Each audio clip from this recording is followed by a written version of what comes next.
Hello and welcome to our Resident Evil Revelations 2 quick look.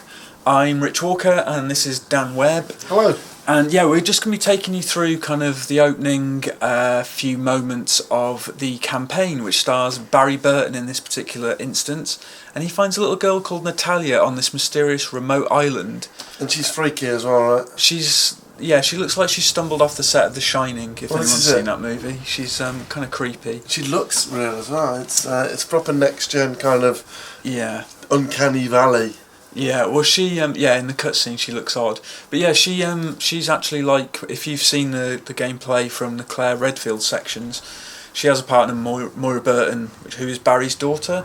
That's why he's come to the island, he's looking for Moira, but he bumps into this little girl and you can swap between her and Barry on the fly, like you can with Claire and Moira. Some good shooting as well. Thanks, man. Thank you. Yeah. I was very aware that I was capturing this and wanted to make sure, I was flexing my skills. You don't usually. No, right. Well, yeah, Barry's armed to the teeth as well. He's got like a handgun. He's got his Magnum. His Barry Magnum. He's got a machine gun, which you can see on his backpack there. So this doesn't feel like Resident Evil to me. This is the more action orientated aspect, whereas Claire's, so the campaign, it's episodic. Yes. 5 episodes or 6? I believe it's 5 or 6 episodes, and they're going to be released weekly before they release the whole thing as a retail product that you'll be able to buy on a disc. So, or you can order a season pass. And so every week, and it's 2 playable stories, effectively, different perspectives of the same goings on of this island. Yeah. So it seems that Claire is the more kind of traditional Resident Evil type stuff, because she's not quite as well armed and as well resourced as Barry. He's got loads of stuff, he's come to the island prepared, whereas Claire's been captured. So there is that. There is a logic to it, I guess. Yeah. But you can see here that Natalia serves a similar purpose to Moira, pointing out items for you to collect. Where Moira does it with a flashlight, this girl does it with some sort of supernatural intuition that she has for some reason. So she goes. I don't know. I don't think so. But the afflicted give off this green gas that she can detect as well, and Barry can stealth kill them. And this reminded me a little bit of The Last of Us, stealth killing the clickers, right? Yeah. And he's partnered up with a little girl. It's all a bit Last of Us-y, right? Are you getting that kind of vibe? Yeah. It's the vibe I got, definitely. I asked the producer about it and he said, The Last of Us is a great game and stuff, but no, I don't think we were directly inspired by it. Well, maybe subconsciously channeled it a little bit, perhaps. So we've been talking about doing a feature about the old Resident Evil and new Resident Evil, the comparisons and what made the old ones so great. Yeah. And I think that we've discussed this and we'll probably end up doing it, but just isolation, I think, was one of them, and I don't think you get that. Well, you know what I mean? When you're playing Resident Evil 1, when you bumped into Barry, it's like, oh shit, there's somebody else here. Yeah. Or, it's great to see someone. Yeah, whereas it's weird because you're partnered up with a person, there's 2 players every time, you can just flip between them, so you're never alone, really. Yeah. And like you say, you don't get the same sense of isolation, even though you are on a remote island, there's no obvious way off it. Like, Barry did bring a boat. And loads of guns as well. And loads of guns. It's like the Expendables, just for Barry, basically. Absolutely, pretty much. But yeah, I mean, I think that there is a conscious effort to try and bring some of the old school Resident Evil values into this branch of the franchise. The Revelations stuff. Revelations 1 was obviously on a cruise ship. There's no sort of obvious way off it. So you can see what they're going for, right? It's definitely better than the direction they've been going in recent years, right? Well, with 5 and 6, I mean, going progressively more action orientated. Well, you could argue 4, right? Well, yeah, I mean, but 4 kind of had a good balance. But it's still, compared to 1, 2, 3. I think some diehard Resident Evil fans see Resident Evil 4 as being kind of the beginning of the end, whereas I feel like Resident Evil 4 was still a Resident Evil game in some capacity, and that the games after that have kind of just been more reliant on action, set pieces, and Resident Evil 6 was really the height of that. So yeah, we skipped ahead a little bit here. We're doing just a basic puzzle.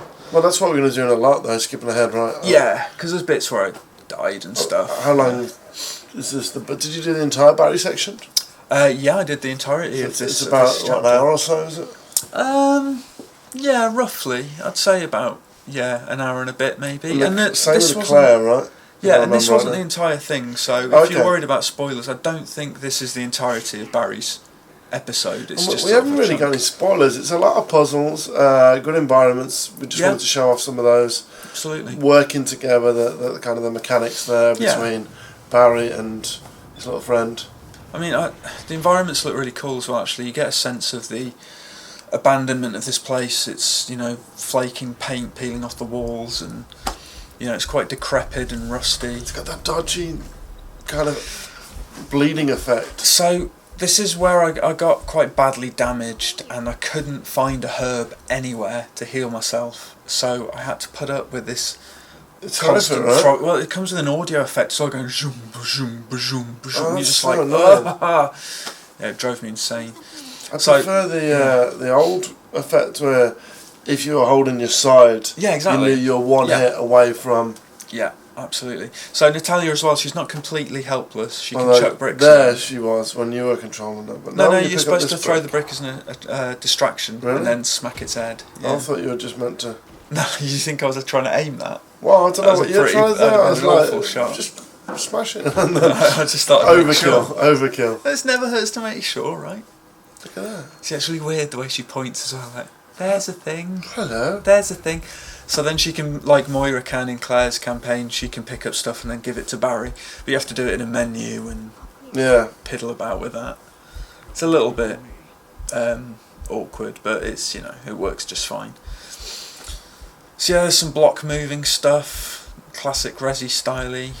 You just push yourself into it. Same Resi animations as well, right? Pretty much, right? But yeah, I mean, more of a focus on gunplay stuff. I found a herb, hooray! And Natalia, she's holding on to some of my handgun ammo there. So, in effect, she's extra inventory slots as well, which is quite handy. Yeah, how many was I missed? I think Barry has 8, and I think she has 4 maybe. Yeah. That's still a lot of slots, though. It is a lot of slots. Because this is another thing we're talking about classic Resident Evil games, that the inventory, the resource management thing. Although you moan at the time, it's actually, it just adds to the effect and the tension and everything. Well, because it's the resource management aspect. So anyway, this is the workbench where you can upgrade and exchange weapons. There you go, as it says there in the text, which you will have probably read several times by now. And you ignore the debug text. Yeah, obviously this was preview code, it's not finished, so there's a bit of debug stuff there. But yeah, there's all sorts you can do. You find parts, like in Revelations 1, and you can enhance your weapons, up their firepower, firing rate, capacity. It all helps. This doesn't feel Resident Evil to me. Well, it's Revelation's own thing, really. I know, right, but still, Revelations was heralded as this kind of return to form, right? Yeah. Well, this is more of that. And to be fair, if you ever played Resident Evil 2, I remember upgrading my Magnum with the extended barrel and everything being the best thing ever. I still go back to the lining up 5 zombies in a corridor. 10 and 5. And just pop in. She got 5. Just pop in 5 heads in a row. Awesome. But Magnum ammo was so rare that you couldn't go around doing that just gung-ho. Yeah. So that was the trade-off, Well, this was going back to the inventory thing we were talking about. When we played it on our live stream recently, HD, it was always which gun do we take, this or this? Yeah. If I feel that with 15 slots, it's going to be which gun shall I take? Oh, it doesn't matter. I'll take them all. Although I don't think you can just chuck stuff at Natalia to carry. I think she just carries items. But you still got 10. Yeah, you still got 10, which is quite a lot. But he's got a big rucksack, so again, it's. Oh, yeah, it makes sense. Sort of makes sense. In terms of gameplay and it being scary and tense and atmospheric. Yeah. I think the 10's quite a lot. Yeah, I suppose. I find the Afflicted as well not a very scary baddie enemy, and also it's a real bugbear of mine that their heads don't explode anymore. Yeah. I love that. I used to love lining up a shotgun shot and watching the head just. I don't know why they've stopped doing that. No. Wait, but it's proper feedback. It was in right? 5, right? I think so. Was it in 6? Yeah, but then in 5, do you remember they didn't have tentacles on their heads and stuff? Yeah, I didn't play 6. You reviewed 6. Yeah, I did review 6. I think it had some exploding heads. I think, But yeah, not in this. Don't know why. Is he good? I don't know. See, some of the AI is still a bit dodgy. I don't know what the hell he's playing at. It's a zombie. Well, they are all, they are zombies. They're all like experiments, I think, on this remote island. There's obviously something. Does she do any combat shit, or does she just stand there pretending like this? She just kind of follows you around. Looking the other way then. I won't pay attention to my partner just shooting a zombie in the face. Just casual, whatever, everyday kind of thing. Over there, it's a squirrel. Yeah. But it's worth noting as well that you don't really have to pay much attention to your partner. You don't have to protect them. It's like, if you're worried it's going to be another escort mission like Resident Evil 4's Ashley or anything, don't worry. I didn't have to look after her once. She's pretty self-sufficient and she found her own way around when I was playing this. I do like the environments. Yeah, they're pretty detailed. They do look quite nice. And some weird traps and things. There's a kind of Silent Hilly-ness to some of it, do you know what I mean? Like Evil Within as well, right? A little bit, yeah. Sort of spiky contraptions and things. It's all a bit weird. Yeah, I kept getting a little bit lost. Again, that's another sort of Resident Evil thing, I guess, backtracking and finding the right way. It doesn't make it clear, does it? I mean, the fact that the minimap drops from, like, as you drop down levels. Yeah. You drop down then, and it must have put you on a different level. It's bear in mind, I mean, old Resident Evil games, you have to keep consulting the map. You wouldn't have the luxury of this mini-map, would you? But yeah, I had to line this up. I didn't want to die doing this. I did cut it close there. That was close. Yeah. Might have sliced the back of my neck or something. It's all good. But yeah, I found it weird as well that Barry looks nothing like he did in the original Resident Evil. I know he will have aged, but... It's like a fine wine, Rich. He doesn't look like he's aged, he looks like he's changed completely. So maybe it's a genetic experiment. Maybe. It's like Claire though, everyone said, why does Claire look so different? And same question applies to Barry really. Why does Barry look so different? And I don't know. Well, to be fair, we get far more pixels these days than we did back in old times. Even in Resident Evil HD remaster, if you compare Barry's look then and in this, it's completely different. Yeah, but they didn't remake Barry, did they, for HD? No, it was like, well, I guess they remake, but not completely.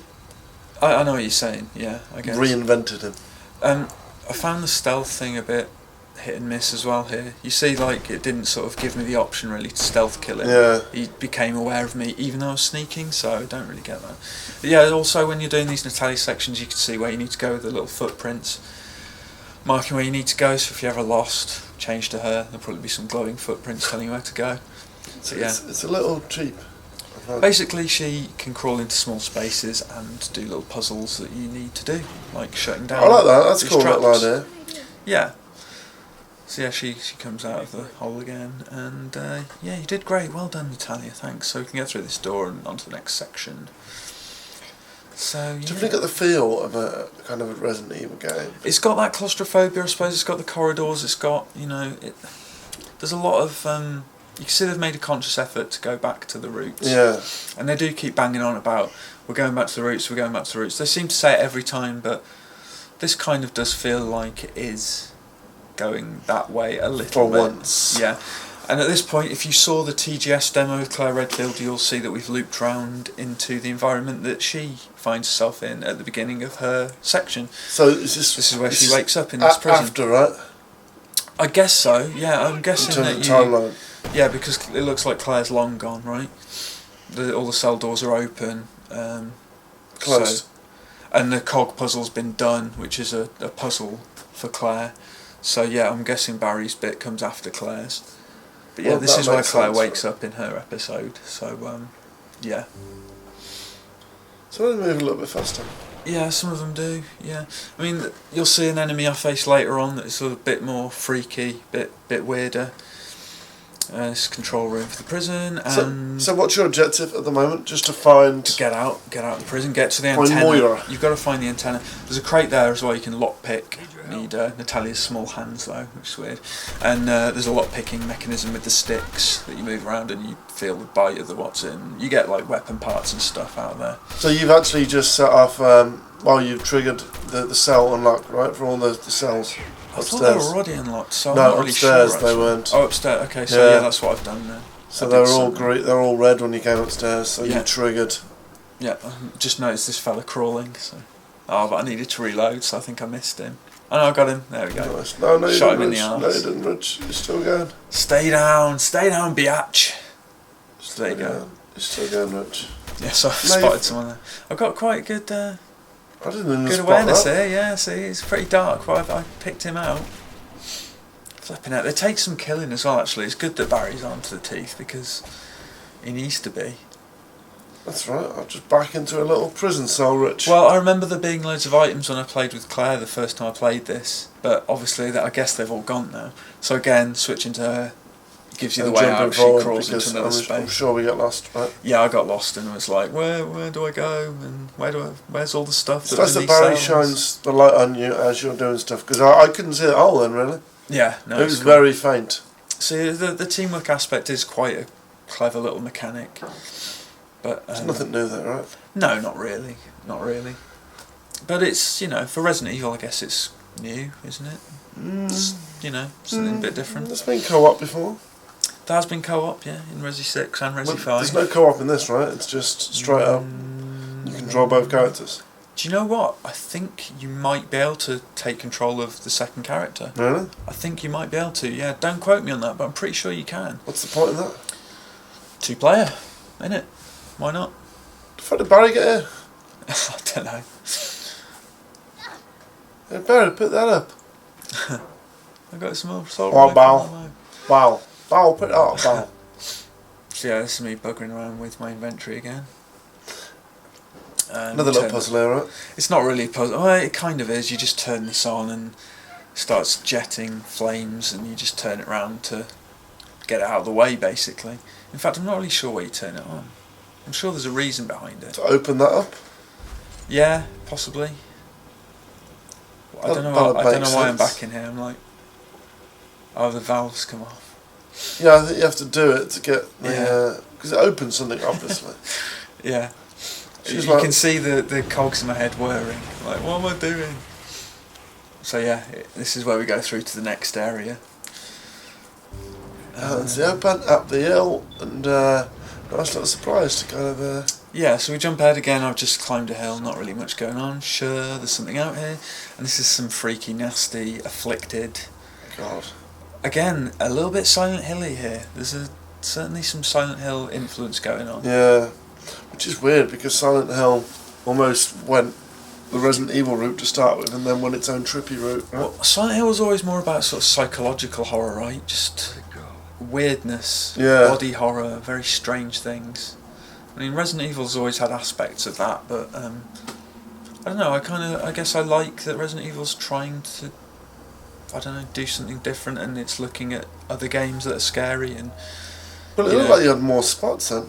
It looked like you scrolled down in the inventory. Maybe. Maybe you've just got unlimited spots. Maybe inventory's just not an issue in this. I don't know. Well, that's bollocks if that's the case. Yeah. This is it. It seems just like running around with a brick. Yeah.